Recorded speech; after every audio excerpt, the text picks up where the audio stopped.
आता गणेश चतुर्थी जवळ आले आहे, तर आपल्याला गणपतीचं स्वागत तर जोरदार केलं पाहिजे.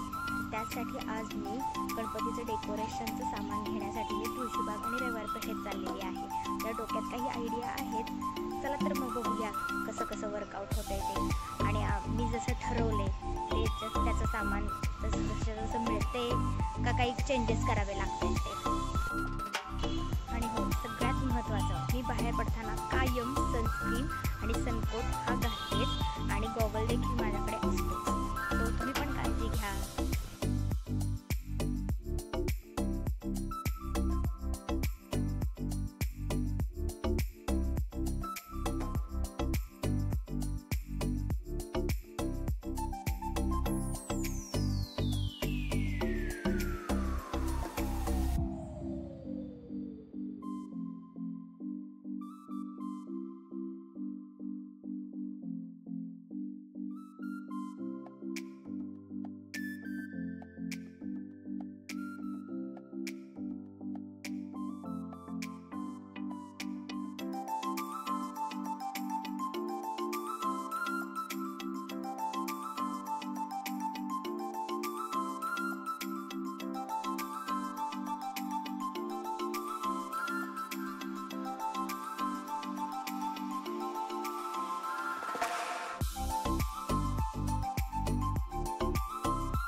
मी डेकोरेशनचं सामान आणून त्याची तयारी तर चालू केली आहे, पण एक्झॅक्टली हे कसं झालं आहे हे तुम्हाला नेक्स्ट व्लॉगमध्ये नक्की बघायला मिळेल. त्यामुळे चॅनलला सबस्क्राईब करायला अजिबात विसरू नका. आणि हो, तोपर्यंत सर्वांनी काळजी घ्या. गणपती बाप्पा मोरया, मंगलमूर्ती मोरया.